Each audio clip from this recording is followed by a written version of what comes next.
শুভ বিকেল। তো তোমাদের সঙ্গে একটা ভিডিও শেয়ার করছি ইউটিউবে। আমার সব ইউটিউবে যেসব বন্ধুরা আছো, যারা যারা আমার ভিডিও দেখছো, সবাই আশা করি সুস্থ আছো, ভালো আছো।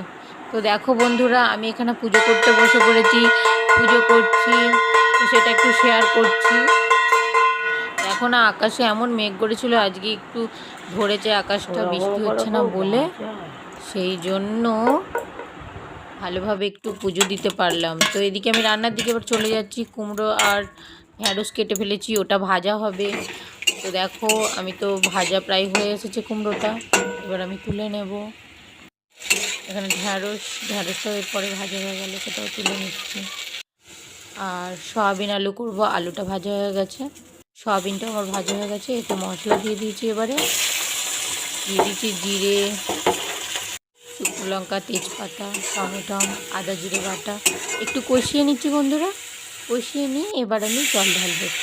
জল দিয়ে দিলাম, জলটা দিয়ে এবারে একটু কষিয়ে নিচ্ছি। একটু জলটা মরে গিয়ে কষা কষা হয়ে যাচ্ছে যেই, এবার আলু আর সয়াবিনটা তুলে দিলাম, দিয়ে দেখো এবারে এইটাকে একটু নাড়াচাড়া করে ভালো করে একটু কষিয়ে নেব, নিয়ে আমি এরপরে জল ঢালবো।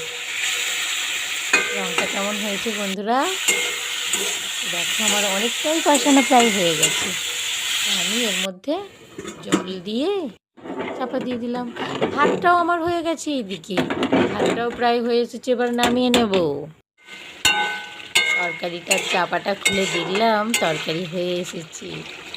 তো বন্ধুরা, সবই প্রায় রেডি।